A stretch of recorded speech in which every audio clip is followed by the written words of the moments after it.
Good morning. Good morning. We're going to start in again on ethics. I don't remember what lesson we're on, 3 or 4, 5. I'm not sure. Whatever lesson it is, it's today's lesson. But we are going to do trivia question first. It's who was the chief of the court officials for Nebuchadnezzar? The chief of the court officials for Nebuchadnezzar. It's in the Bible. You don't have to go back to Persia and dig up through microfiche. So, that's the good news. I'll tell you a little dream I had, because I get irritated by them, you may not. But I had a dream that we have our little dog, it's kind of the church dog, Duncan. And he's up here a lot if you ever happen to be up here. But Jeanette and I were out walking him, and we saw a nuclear blast. I'm sure this was brought on by the threats to Ukraine from Russia. And so we hurried away from him. We were okay, but Duncan turned completely black except for a white stripe down his, completely white except for a black strip.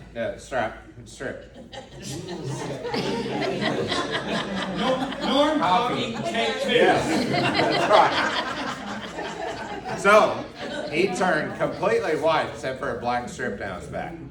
And so he became a symbol of hope to people that you could survive a nuclear blast. And of course, he was the opposite of a skunk, so he got called Nux, which is skunk backwards. And so people would start referring to him saying, "Are you Nux?" Would they come around? So it took a little while to tell, but that was my dream. All right, so we have pertinent book of the Bible with the dream in it that has the answer in it. What is it? Ashpenaz, yes, from Daniel 1. Let's look there real quick. The king ordered Ashpenaz, chief of his court officials, to bring in some of the Israelites from the royal family and the nobility, young men without any physical defect, handsome, showing aptitude for every kind of learning, well-informed, quick to understand, and qualified serving the king's palace. He was to teach them the language and literature of the Babylonians. And this was, verse 1, in the 3rd year of the reign of Jehoiakim, king of Judah, Nebuchadnezzar, king of Babylon, came to Jerusalem and besieged it. So he was Nebuchadnezzar's official. And then, of course, over at chapters 2 and 3, or chapter 2 is the first dream. And then there's a second dream in chapter 4. This is all leading up something, by the way. And then in Daniel 6, it pleased Darius, the next king, to appoint 120 satraps to rule throughout the kingdom, with 3 administrators over them, one of whom was Daniel. And of course, then you know the story that he was ordered to not pray, and then prayed, and it was all a scheme of the 120 satraps who were jealous, and they wanted to have him thrown into the lion's den. So, yes, we know all about the lion's den because that's one of the most famous Old Testament stories, I'd say.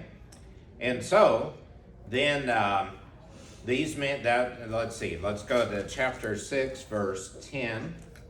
Daniel learned the decree had been published. He went home to the upstairs room where the windows opened toward Jerusalem 3 times a day. He got down on his knees and prayed, giving thanks to his God, just as he had done before. Then these men went as a group and found Daniel praying and asking God for help. So they went to the king and spoke to him about his royal decree. Did you not publish a decree that during the next 30 days, anyone who prays to any god or man except to you, O king, would be thrown into the lion's den? The king answered, decree stands in accordance with the law of the Medes and Persians, cannot be repealed. So they said to the king, Daniel, who is one of the exiles from Judah, pays no attention to you, O king. He still prays 3 times a day. When the king heard this, he was greatly distressed. He was determined to rescue Daniel and make every effort till sundown to save him.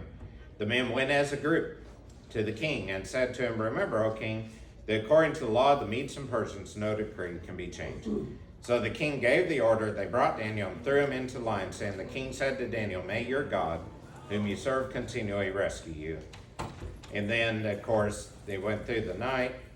The king couldn't sleep, verse 18. Verse 19, he went to the first light of dawn. The king got up and hurried to the lion's den. When he came near the den, He called to Daniel in an anguished voice, Daniel, servant of the living God, has your God, whom you serve continually, been able to rescue you from the lions? Daniel answered, O king, live forever. My God sent his angel. He shut the mouths of the lions. They have not hurt me, because I was found innocent in his sight, nor have I ever done anything wrong before you, O king. The king was overjoyed and gave orders to lift Daniel out of the den. When Daniel was lifted from the den, no wound was found on him, because he had trusted his God. At the king's command, the men who had falsely accused Daniel were brought in, thrown into the lion's den, along with their wives and children. There's old style justice for you.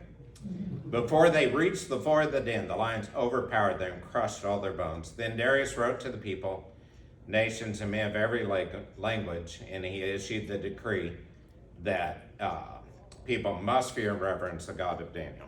Verse 26. So I think it's always a fascinating story to me to see how that played out in terms of Daniel and his obedience/disobedience to the government. And he was a direct one of three under the king Darius, and he went against that plan that was set up for him to get rid of him because people knew he would serve God. But I think it's an interesting point from an ethical standpoint, from an observational standpoint, that he also went to his room to pray. They had, it wasn't, I'm going to stand before the king and pray to God and show him a thing or two. It was that he went about his proper role with God and prayed to him.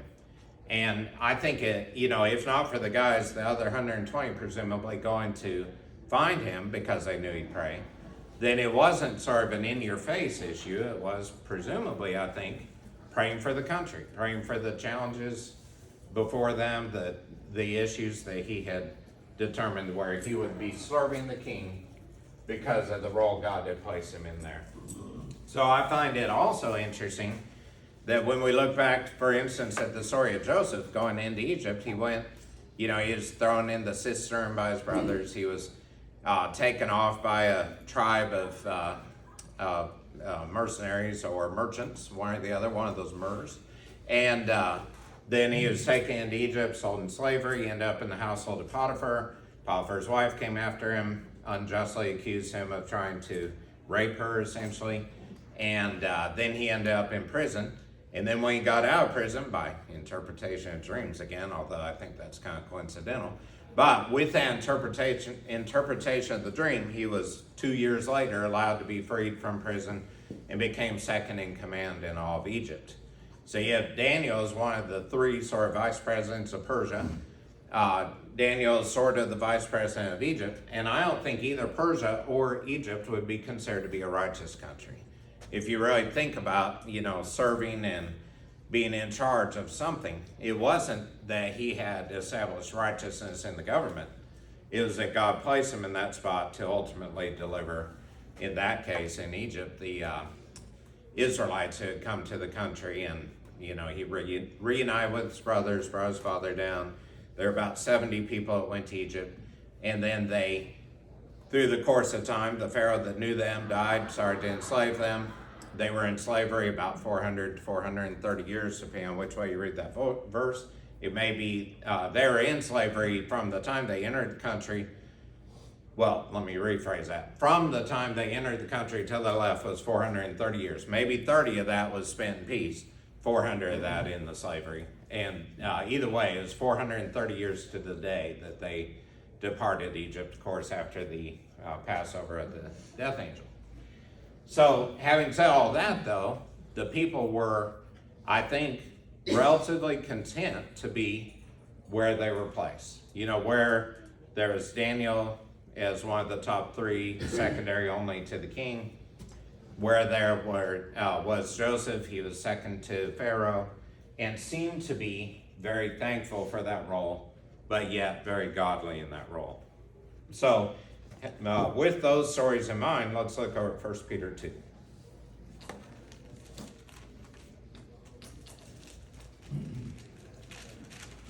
And we'll start at verse 9. So 1 Peter 2:9. Let me get my anti-glare shield. I forgot. Yes, I do. All right. So you are a chosen people, a royal priesthood, a holy nation, people belonging to God, that you may declare the praises of him who called you out of darkness into his wonderful light. So let's think about that verse for a second. You are a chosen people, obviously great news for Christians, because we know that. We know that God sent Jesus to be the sacrifice for us once and for all, and that he has chosen to extend his grace to us through the blood of Christ so that we don't have to offer our own blood for sin or our own sacrifices over and over physically at the temple. You're a chosen people, a royal priesthood. Well, it's found that to be kind of an interesting term because it implies a couple of roles, one of which, royal, is obviously a very strong term that we'd all identify with a subset of people that are in charge, I would say. When you think royal, you think king, queen, prince, princess, right? You don't think of old servant in the household in, Buckingham Palace. You think of those who are actually in charge, that by birth were somehow chosen to be in that spot. And then the second half of that, of course, is the priesthood. Because if you think back to the Old Testament priesthood, the priesthood of Aaron and his sons and the Levites, they were the special messengers, the go-between for the people of Israel and their acknowledgement of sin and their presentation of sacrifice, up to the point that the high priest went into the Holy of Holies once a year on Day of Atonement and represent the people to display their sorrow for sin and God to accept that and forgive them in the process. So if you look at that, a royal priesthood would seem to imply you were born into a spot where you can be an intermediary for people before God. And possibly that may best extrapolate to you being an intermediary for your own soul before God because of the way God has chosen you as a royal importance of birth person and the way he has allowed you to be in the priesthood to come before him for your every need. Because when the temple, the curtain rent from top to bottom at the crucifixion, I think that was to clearly open up the presence of God to everyone, not just to the Levite priesthood. And indeed, today you couldn't find many people who could identify what tribe they're in if they're of Jewish descent. It's kind of been lost to all that exile deal that Daniel was in. And after that, the tribes were kind of intermixed, and there just isn't a great way to go back in the pattern and establish who's in what tribe. So we wouldn't really know the Levites now anyway. The Jews wouldn't really know the Levites, but that royal priesthood is that the Christians there that Peter is writing to. Okay, so a holy nation. Now that brings about a little different terminology too. Holy means separate, sanctified, having a position that is not in the mainstream of people, but is separate from other people because you know God. So that part, obviously being a separate group, and in this case, a nation. So we have one unit of people who are separate and apart from the world and belong to God, which would, of course, be the church in general, the realm of Christianity. We'd get shy about the term the universal church, but that's really what God talks about. I think we get shy with that term because Catholic means universal. And so we don't like that term to describe ourselves, but we are the church universal. And so that's the the holy nation, a people belonging to God. So that just declares where our royalness, our chosenness, our royalty, our priesthood, our holiness, and our nation belong to God. So that you may declare the praises of him who called you out of darkness into this wonderful light. Once you were not a people, but now you are a people of God. Once you had not received mercy, but now you have received mercy. So I think it's interesting too that he establishes all this. We're born into a special relationship. We're allowed to be priests before God. We're a holiness group that is a nation of people that belong to God. But yet he reminds us this is only because you received mercy. Dear friends, I urge you as aliens and strangers in the world to abstain from your sinful desires which war against your soul. So there again, we have a holy nation that is separate from the world, holy being the separate, and he's reminding us that we are strangers to the rest of the world. So no matter where we are, if you're in Poland or Japan or wherever, Zimbabwe or Canada or the United States, you are an alien and stranger in that world, to abstain from sinful desires which war against your soul. What do nations do better than anything else against other nations typically but war against them? And I think it's interesting. If you look at battles over time, it's so much over petty issues. If you really think about it, it's about like water supply, where a river lies, or something like that, or somebody insulted somebody else. I don't know what Vladimir Putin is really thinking with Ukraine, for instance, because it doesn't really make any sense other than, I want to show that I'm powerful. So it's usually ego and desire for some property, and that's basically what it boils down to. And I think that's sad, but we understand that term, war against your soul. Live such good lives among the pagans that, though they accuse you of doing wrong, they may see your good deeds and glorify God on the day he visits us. So as part of your nation, you will be accused of wrongdoing. You'll be accused of being conservative, be accused of being a bigot, be accused of only loving people that are like you as Christians, whatever. I think all those tend to be very much false accusations, but they will come. So live such good lives among the pagans, though they accuse you of wrongdoing, doing wrong. They see your good deeds and glorify God on the day he visits us. And I think about that King Darius and Daniel deal at the den of the lions, because, clearly Darius had respect for Daniel. He got tricked, it seems, into signing the decree he couldn't revoke. And, that's another one of those kind of bizarre things. Why could the most powerful guy in the world not revoke his decree? It just seems a little odd. But that's, it all came about to glorify God, for him to declare everyone must glorify the God of Daniel.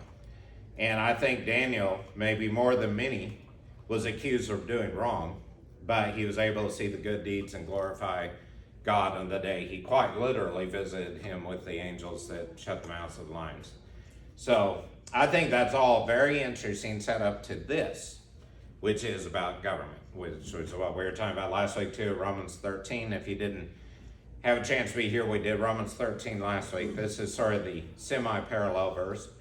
Submit yourselves for the Lord's sake to every authority instituted among men, whether to the king as the supreme authority, or to governors who are sent by him to punish those who do wrong and to commend those who do right.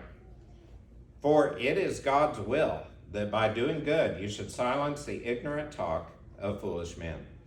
Live as free men, but do not use your freedom as a cover-up for evil. Live as servants of God, show proper respect to everyone, love the brotherhood of believers, fear God, honor the king. Very similar to what we were talking about Romans 13 last week about God basically chooses the authorities, places them over us for a reason, and we're to submit to them. I can tell you, I think this is a tough one for us, because I think it would be hard to know what Pharaoh was like and be like Joseph and serve him as the second in command there, knowing that Pharaoh was all about idolatry, false gods, oppression of people through slavery, conquering of nations through war, and yet he was able, by God's blessing, to serve in that second in command deal. Then, when we look at Daniel, I think Daniel surely knew the true heart of Darius. Darius knew Daniel's true heart. It made it clear, when he found out that Daniel had been caught in prayer in his private quarters, that he was distressed about that, because he didn't foresee that when he made the law. He didn't, perceive that they would go into his private quarters and catch him, but he knew Daniel would do what was right before God. So I think it's really interesting too, though, that Daniel was submissive to all that. You know, he also didn't try to flee. As far as I know, for instance, back to Egypt, I don't think Joseph tried to break out of jail. He did interpret dreams for the butler and the baker. And, you know, he mentioned to them, if you see that it's right, present my case before Pharaoh. You know, tell him who interpreted your dreams. But he didn't try to break out, as far as I know. As far as I know, Daniel didn't try to break out the lion's den. He was willing to trust God in that difficult circumstance he was in. Similarly, Shadrach, Meshach, Abednego, I don't think, tried to get away from the fiery furnace. They actually killed the guards who were throwing them in. It was so hot. And then, of course, they had the fourth being in there with them that many people feel is an appearance of Christ in the Old Testament, kind of a Christology issue. So, you know, I think it's very interesting how many of our spiritual heroes, shall we say, were willing to be content with their place that they were living and to be servants of God in the same context. And not to try to fight to get their own way, but to try to get God's way. And I think that's a lesson for us there. So if we submit ourselves for the Lord's sake to every authority instituted among men, whether the king is the supreme authority or the governors who are sent to him, who are sent by him to punish those who do wrong and to commend those who do right. Let's think about that just in a real world circumstance. Let's say we had a country, for the sake of argument, we'll call it China, and that it's a communist country. It doesn't allow teaching of God's word, but yet people have missionary view on that and present, you know, as English teachers who then teach the Bible to people. Right or wrong? Right. Yeah, I would say obviously right, because that is living as a teacher and example for Christ. But what about this nice little phrase here? Submit yourselves for the Lord's sake to every authority instituted among men, whether the king is supreme authority or governors or those who are sent to punish him, to do wrong and to commend those who do right. And maybe this is a sort of guess what I'm thinking question, but I think it's very similar to Daniel going and praying in his private quarters, is that he wasn't trying to blatantly, you know, he wasn't shouting on the corner, say, I'm going to pray to God now because the king made this law and I'm going to show you who's really in charge. He did it quietly, and God used him in that plan. And I think, for instance, the going in and teaching English, also using the Bible, teaching the Bible, the truth of Christ, the truth of the gospel to people in private, I think is very different than saying, we're going to come in and we dare you to execute us because we are Christian missionaries. Yes? I mean, it seems clear that we honor God above all other established authorities. So where God has told us something that we need to do in our relationship with him, I think then breaking a civil authority is understood. Where you break it without God's directive, it is a different matter. Yes, I agree. And that's well said. If you break a law with God's plan for you with, let's see, say even the Great Commission back in Matthew 28, that's very different than being divisive about or being, what's a good word to use there? It was good. That's okay. It's divisiveness. That was it, I believe. That you said if we are divisive about it, it's a very different issue. If we are in it for us, I think that's a different issue than if we're in it for God. And that's the bottom line there. I think if you blatantly say, you know, I dare you to stop me going into your communist country and teaching, because I'm going to establish a church, going to preach every Sunday, we're going to baptize in public, and all those things, I have a feeling you'll find yourself dead very quickly. And I don't think that serves God's will. I think if you do things humbly, quietly, in prayer, and see if you can plant seeds that will bring about progress for people's souls, I think that's a very different issue, because then it's about God, it's not about you. And I think if Daniel had gone and stood on the corner and said, I'm going to pray to God, I dare you to throw me in the lion's den, I think that'd be very different than if, you know, as we know it happened, that Daniel went to his room to pray and was chased down by these jealous 120 satraps and taken in. So then if we talk about civil disobedience and God's will above man's will, what if we had let's say, for instance, this case, we'll use a prototypical country like the United States that is very free in what you can do. And then we have some people who say, for instance, I think I should give to the church instead of paying my taxes. So I'm not going to pay my taxes because it's God's will that I give to the church. What would happen with that? Go to jail. Yes, you can expect to go to jail. You can expect, and those things happen fairly often. There are cases where people commit tax evasion because they say, God wouldn't want me to pay for whatever item X is in the U.S. government because, it's just not his will. It's not his will to pay for, let's say, abortion. Not his will to pay for pornography, like over-the-air. The U.S. regulates the over-the-air shows, and so that's regulated by the government.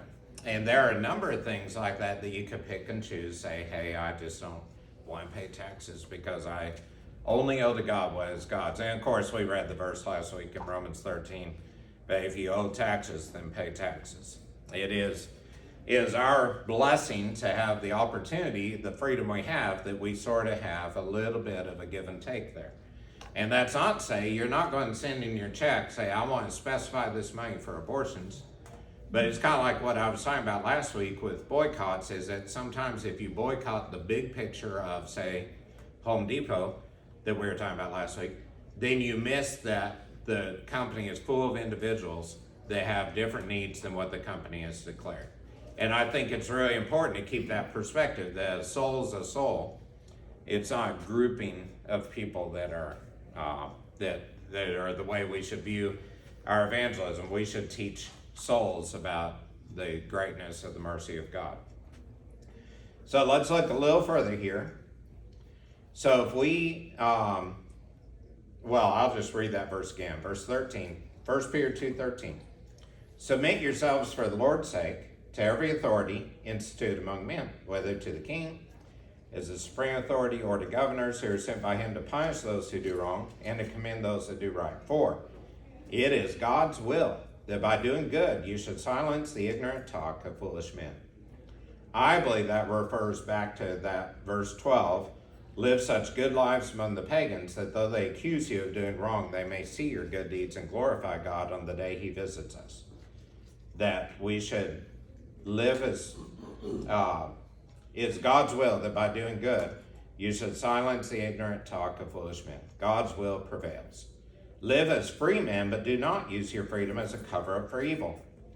Live as servants of God, show proper respect to everyone, love the brotherhood of believers, fear God, honor the king.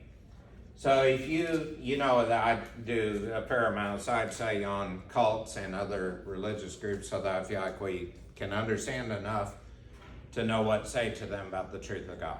I think if you have no idea what somebody thinks or believes, you can't really refute that in the realm of trying to teach them about Christ. So I think if we look at this, live as free men, but do not use your freedom as a cover for evil. Live as servants of God. Nearly every cult that there is has some degree, some modicum of truth that then veers away from the truth the further you look at it. For instance, I'll mention in the realm of false religion and cults that the Mormon Church identifies itself as a Christian community. But the Mormon Church has nothing to do with Christ as the Son of God when it comes down to it. And often it is about what I think is an abuse of power and of people in terms of having multiple wives that are subservient to someone, having all duty all the time. If you ever have known a Mormon, they are always at their ward or their church to do something because they occupy their time. They don't allow them independent time and independent study. If you think I'm wrong about that, just research it a little bit. So they declare themselves to be the Church of Latter-day Saints, but what? The Church of Christ of Latter-day Saints, Church of Jesus Christ of Latter-day Saints, actually the term. And most Mormons don't refer to themselves as Mormons, they call themselves LDS, the Latter-day Saints. And, I think it's interesting because that's a veering from the truth. It sounds really good when you first look at it. If you look at their website, it's a selling point for oh, we're Christians too, just like so many of you, but we know a little more. And they veer away from that truth. So if you live as free men, but do not use your freedom as a cover up for evil, live as servants of God. I think it's really important that our own ego doesn't get in the way of that will of God. That you may or may not be, well, let me rephrase that. We all are sinners, fall short of the glory of God. You are a saved individual of God. That is the message you should give to people, not to judge them, not to pick on them, not to make them subservient to you, but to present the will of God to them so they can be an equal saved soul, brother and sister in Christ, as you are. And I think sometimes we use our freedom to kind of overdo that and sort of crush someone spiritually. Yes? Norm, during this time, in a historical context, that the Zealots were good point. very much what we would consider a SEAL team, like destruction of the Roman Empire, and also not just the Romans, but also others in governments that did not subscribe to a strict basis of the Hebrew faith or whatever rigid laws that they had at the time. So that would include uprising, rebel, kidnapping, assassinations. There was basically everything you just read in 1 Peter 13 through is the antithesis of what the Zealots were doing. So it makes me wonder, was Peter highly in tune to that type of environment, being around at that time, that folks maybe had been thinking, well, we need to do what the Zealots are, but for a Christian mindset. And he was saying, whoa, that's not your guide and model of how you're supposed to do this. Absolutely. Excellent point about Zealots. And I think your question, or your mentioning of the question as to whether Peter dealt with that, well, there was a zealot who was one of the 12 apostles, right? Simon the Zealot. And, is it Simon? Yes. Yes.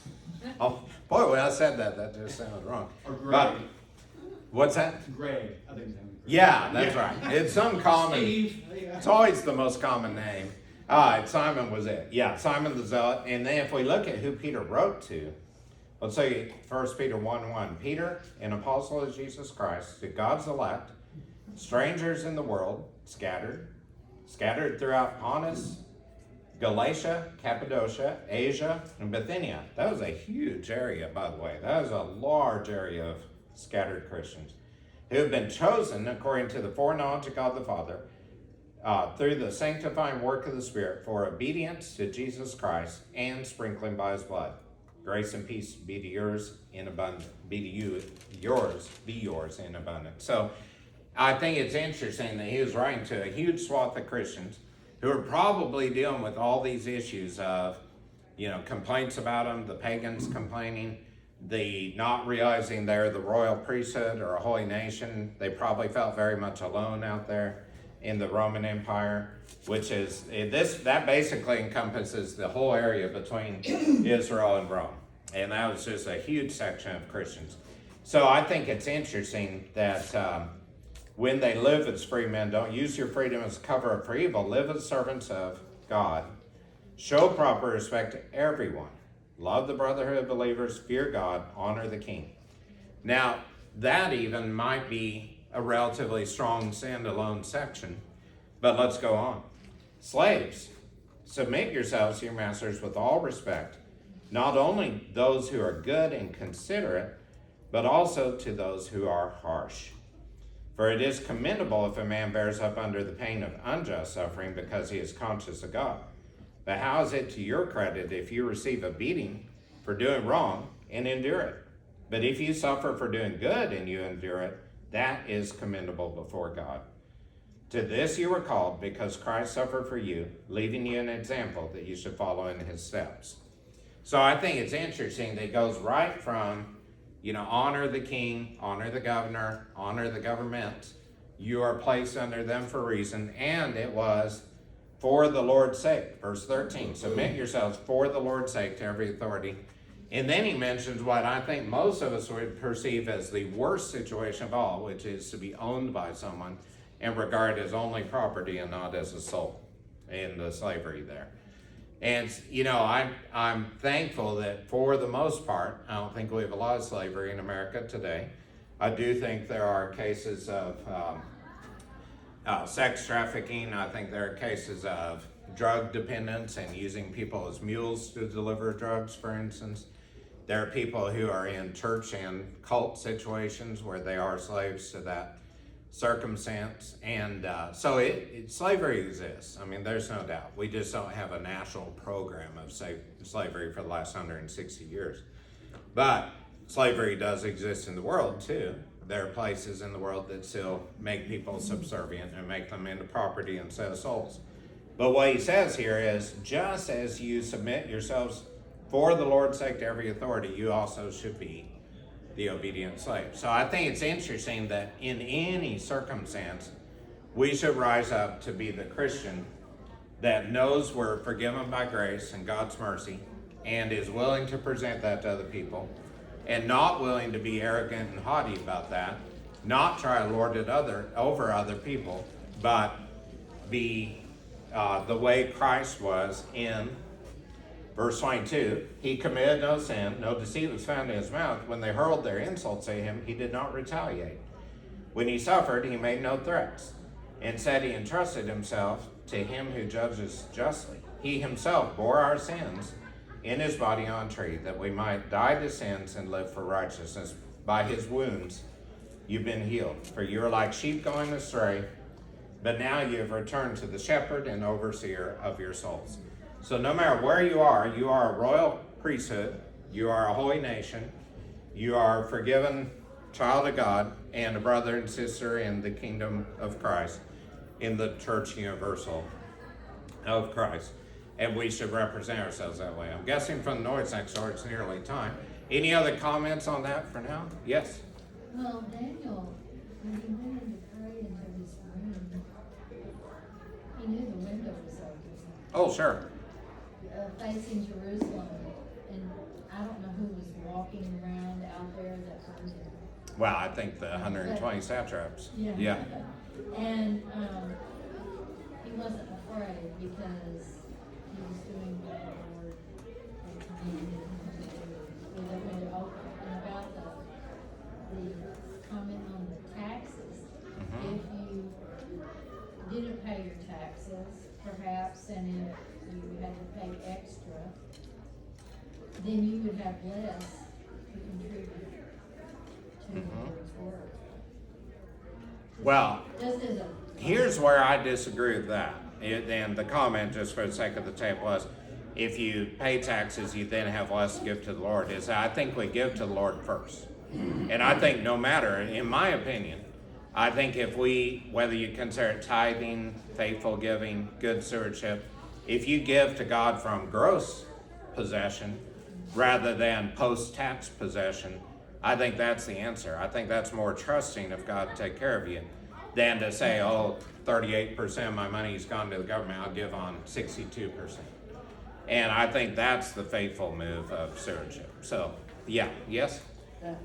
Getting back to the bicycle Mormons, they made a mistake stopping Mike Crosby's house one morning. Oh, yeah, interesting. After that Bible study, Yeah, they have never stopped at his house again. there, he's marked. Interesting. I've had some stop by my house before. Yes?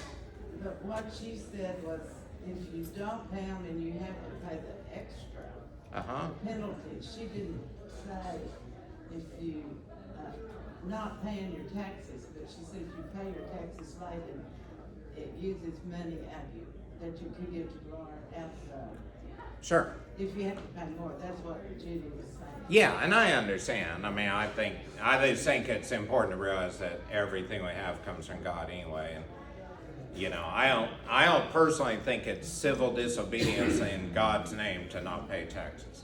I think it's I think it's a very challenging thing to find anything that we're directly told to do by the government that is directly anti-God. And I think we have that freedom here, which is a blessing. But I think, if you think you can micromanage where your money goes, for instance, if we pay taxes, I know some of that money goes to things that I hate, that God hates. But I also know the authorities that do that are in charge because God's got them there. And I can't help but to think there's a bigger scheme by God to allow that to bring praise to him in maybe in a very obtuse way. But I think it's not, we can't say, well, I'll pay the tax that goes to a women's shelter and takes care of them, but I won't pay my other tax, because we can't do that. That's why there are authorities in charge. We don't pick that out. Much like if you go to the store and buy food to nourish your family and save their lives, you also see they're fighting to get in now, all the 3-year-olds. But They love but the if you, sermons. that's right. But if you go to the store to buy your food, nourish your family, keep them alive, take care of them, maybe even one's pregnant, you're doing special nutrition, but the clerk you buy from uses his salary to go kill somebody through cocaine overdose or whatever, fentanyl overdose, you can't micromanage that. You can't say, hey, I'm not going to buy from you, this clerk, because I suspect you have bad intent. But you can go to the store and trust that whoever's in charge there, maybe you can influence that person for Christ, but you can't pick and choose. Thank you for all the comments. People are walking out.